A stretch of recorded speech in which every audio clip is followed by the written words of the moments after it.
प्रतीक म्हणणारा स्वतः ह्या पोरग्याला सांगते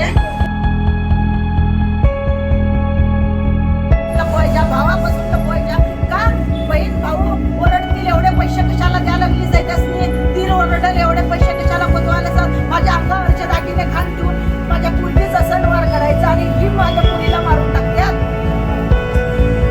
त्या नाही आता हाय गरीबाला नाही तर त्या नाही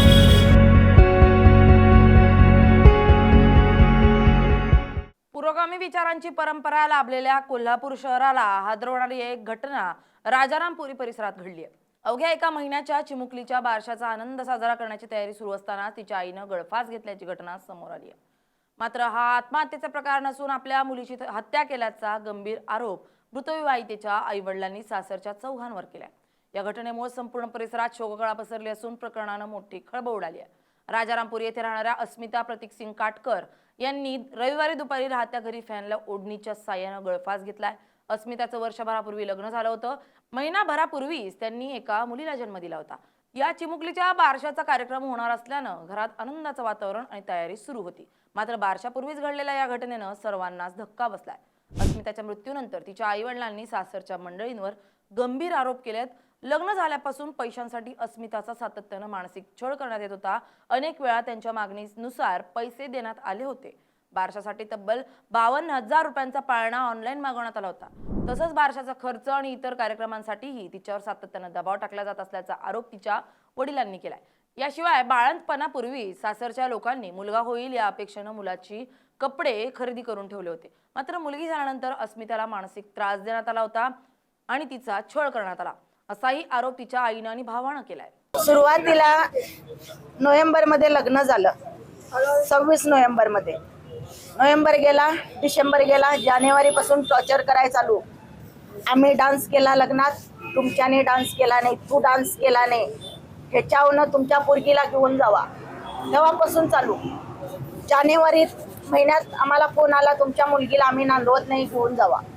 आम्ही गेलो काय झालं तुम्ही नाचाय नाहीसा आम्हाला नाचवलंसा ते या गोष्टीवरून आम्ही माफी मागितला। नवरा बायकोनी पाया पडलाव गिडगिडलाव आम्हाला वाटेल तशा शिवा दिल्याने त्याच वेळेला जानेवारी 3ऱ्या महिन्यातच वाटेल तशा शिवा दिल्याने ते असू दे म्हटलं पोरगी नांदाय पाहिजे माफी मागितली हे केलं आमची चूक झाली म्हटलं आम्ही आलो समजूत काढून आलो ठीक झालं। पुढ्यात गेले की आपण 3 वेळेस तशी दाखवून पाठवून दिल्याने आम्हाला परत आतापासून लग्नाला आम्ही 9 तोळे सोनं दिलं 5 लाखाचा रुपवत म्हणजे सगळं भांडी कुंडी बेड बीड सगळं असं करून 5 लाखाचा आम्ही संसार सड दिला।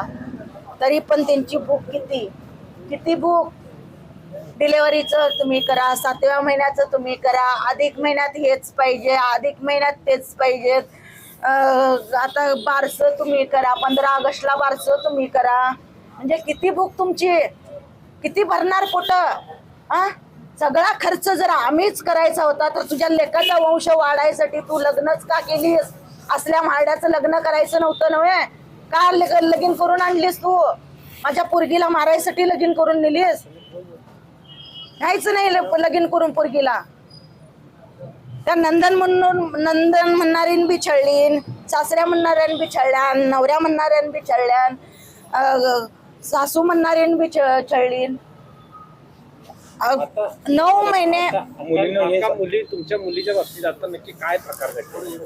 आता हे बारशावरनं रामायण चालू झालं आता म्हणजे याच महिन्यात गेल्या महिन्यात 4 तारखेला हे झाले डिलेव्हरी झाली 77,000 रुपये आणून मी डिलेव्हरी खर्च दिला का तुझी मम्मी करत नाही डिलेव्हरी पहिलं डिलेव्हरी माहेरच्यानीच करायचा हिला नेतो म्हटलं बेड रेस्ट आहे डॉक्टरना जायचं नाही म्हणून पाठवून दिली नाही डिलेव्हरी हिनं केली पैसे आमचे घेतलीन माझ्या पोरगीला आता 20 दिवस मी राहिलो इथं मुलगीच्या घरी घेऊन जातो म्हटलं माझ्या पुढ्यात गप्प राहायचं आणि त्या मुलगीला टॉर्चर करायचं अजिबात सोडणार नाही माहेरला गेलीस तरी इकडे पाऊल ठेवायचा नाही का माझ्या पोरगीन काय केलेलं तुमचं काल जो काय प्रकार घडलाय नक्की बारशासाठी 15 आम्ही काय म्हटलं आताच पैसे अधिक महिन्याला खर्च झाले माझे पैसे बारशे ह्याच्यासाठी डिलेव्हरीसाठी खर्च झाले दोन्ही खर्च मोठे मोठेच झाले. मग आता बारसं लगेच पुढच्या महिन्यात. मी काय म्हटलं 3 महिने कंप्लीट होऊ दे बाळाला, 4था लागतोय म्हणजे बारसं करूया. माहेरच्यानेच करायचं. हा करूया का, पोरगी सुखात राहू दे आपली. हा करूया, मोठ्यानं बारसं करूया म्हटलं. बाळा माझ्याकडे पैसे कमी आहेत. नाही मम्मी 15 ऑगस्टचाच मुहूर्त चांगला आहे, सासवनं भटजीकडे बघितलंय, चांगला मुहूर्त आहे आणि 15 तारीखच करूया. तरी बी मी म्हटलं बाळा मुलग्यान पैसे ॲडव्हान्स आधीच घेतले आणि तवरच्यान सोनं बिनं ठेवते आणि करूया म्हटलं. काय ही पाठी लागतात ते माहीत आहे ना, टॉर्चर करतात पोरीला. हा करूया म्हटलं. 2 दिवसात फोन करून तुझ्या सासवाला सांगतो म्हणून फोन कट केला मी. तेवढ्यात म्हणजे शुक्रवारी फोन केलेले. माझं सोनं घाण ठेवून माझ्या पोरगीची हाऊस करत होती. शेवटचा फोन कधी झाला होता आणि काय शुक्रवारी. संवाद काय झाला? संवाद तोच 15 ऑगस्टला वारसं करूया. प्रथमदर्शनी आत्महत्या दिसते असं त्यांचं म्हणणं आहे. नक्की काय प्रकार घडला? आत्महत्या दिसते कुठं? आत्महत्या नाही करायची ना. शिनी मारल्याने एवढं टॉर्चर करून मारल्याने. असं पोरगी अशी मुलगी होती लग्नाच्या टायमाला दिलेली, अशी करून ठेवलं. एवढासा गळा दाबायला, आत्महत्याने दोरी रचकवायला आणि असं दाबायला किती उशीर लागतोय. त्यांना पहिलाच हाफ मर्डर केलाय म्हणतोय नव्हे, मग आता फुल मर्डर करून दाखवलं की त्यानं. पहिलाच म्हणतोय एक केस होती माझी लग्नाच्या दिवस, ते का बाईन त्याच्याला फोन ठेवली आमच्यापासून. हाफ मर्डर केलात माझ्या पोरग्यान म्हणून काय सांगाय नाही. मुलीन स्पष्ट सांगितलेलं मला छळ सुरू आहे. स्पष्ट सांगितलेलं म्हणजे तरी बी मला मम्मी नांदायचं आहे. खरे माझ्या डोसक्याची शपथ घेतली तिनं. आता पण मी आली तेव्हा मम्मी तुझ्या डोसक्याची शपथ घेतो, मी कायच करून घेणार नाही. माझ्या जर डोसक्यावरनं पाणी गेलं तर मी तुला फोन करीन, मला घेऊन जा. मला एकदमच सण व्हायच्या आधी बाहेर गेलं नव्हे, मी तुला फोन करीन, त्या क्षणी तू घेऊन जा. मग अशी बोलणारी मुलगी, डोसक्यावर आईचा हात ठेवणारी पोरगी आत्महत्या कशावर करते? आता काय मागण्या आहे तुमच्या? माझ्या मुलगीला न्याय पाहिजेत. आणि जेवढं सोनं बिनं घातलंय, जेवढा खर्च केलाय तो माझा मला देवा. का नको आहे माझा खर्च मला? माझं पोरगं बरं नसताना त्याच्या सराकनं ॲडव्हान्स घेऊन माझे दागिने ठेवून माझ्या पोरगीचे सणवार केले आणि तुम्ही माझ्या पोरगीला मारून टाकलं सा. न्याय द्यावा. त्यासनी फाशी द्यायला पाहिजेत. पोलिसांनी फाशी द्यायलाच पाहिजेत. पोलीस सहकार्य करताय? पोलीस आता बघूया की आता लिहून घ्यायला लागलेत. त्यांचं काम त्यांनी करणार, तुमचं काम तुम्ही कराल. असा कितीपर्यंत न्याय तुम्ही देत असा, कितीपर्यंत न्याय पोलीस देतात बघूया. कारण या गरीबाईला न्याय द्यावा, भावाला न्याय द्यावा. बहीण भावाची ताटातूट केलं सा तुम्ही, भेटू दिलं सा नाही. एक वेळेला पण 2 वर्षात भेटू दिलं नाही माझ्या पोरगीला. का घर बघायला बोलवाय नाही सा? पोरगी घरात पाऊल ठेवायचं नाही, भावान म्हणणाऱ्यानं घरात पाऊल ठेवायचा नाही. या माझं नाव अनिकेत सरदेसाई आहे आणि मी माझ्या बहिणीच्या केससाठी इकडं नोंदणी करायला आलो आहे. काय तुमचा आरोप काय आहे? माझा आरोप आहे की माझी बहीण आत्महत्या करू नाही शकत. हा खून आहे. माझ्या बहिणीच्या परिवाराने खून केला आहे आणि हे हुंडाबळीचा केस आहे आणि काय नाही.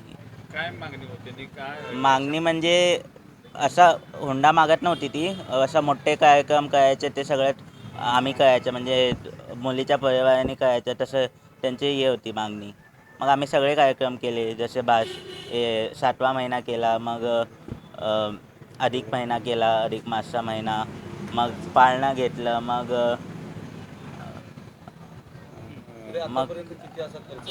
आतापर्यंत 7व्या महिन्याला 2 लाखाचा खर्च झाला, पाळण्याला 52,000चा, म्हणजे 40,000 दिले, बाकीचे द्यायचे आहेत अजून.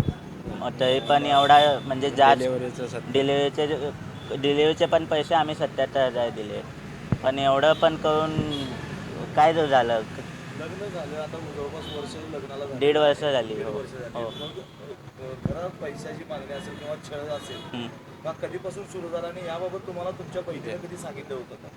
छळ जानेवारीपासून झाला की आम्ही डान्स करायला नव्हता तिच्या लग्नात, कधीपासून छळ चालू झाला. मग त्यांच्यानी मग चालू केलं की सगळं काहीच हाऊस करायला नाही तुझ्या घरच्यांनी.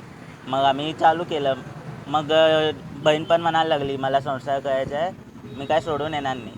मग बहीण म्हणाली मी तुमची शपथ घेऊन सांगते मी काय आत्महत्या करणार नाही, काय पण जास्त वय झालं तर मी तुम्हाला सांगीन आणि तुम्ही मला घरी घेऊन जावा. तर हा आत्महत्याचा केस असू शकत नाही. पोलीस आता नोंदणी करून घ्यायला, त्याच्यानंतर केस जाहीर होणार, चालू होणार. त्यांच्या आईने असं सांगितलं की मुलगा होण्यासाठी त्यांचा प्रयत्न सुरू होता, मात्र मुलगी झाली. याचा कुठं राग त्यांच्या मनात होता असं दिसते? हो, असं असू शकतं, कारण सगळे मुलाचेच कपडे घेऊन ठेवले, मुलीचे एक पण कपडे नव्हते त्यांच्या. मग हा असू शकतं हा पण केस. अस्मिताशी शुक्रवारी शेवटचं बोलणं झालं होतं. त्यावेळी तिनं मुलीचं बारसं मोठ्या उत्साहात करण्याची इच्छा व्यक्त केली होती. मात्र रुग्णालयातील खर्च आणि अधिक मासामुळे आर्थिक ताण असल्याचं आपण तिला सांगितल्याचं तिच्या वडिलांनी सांगितलंय.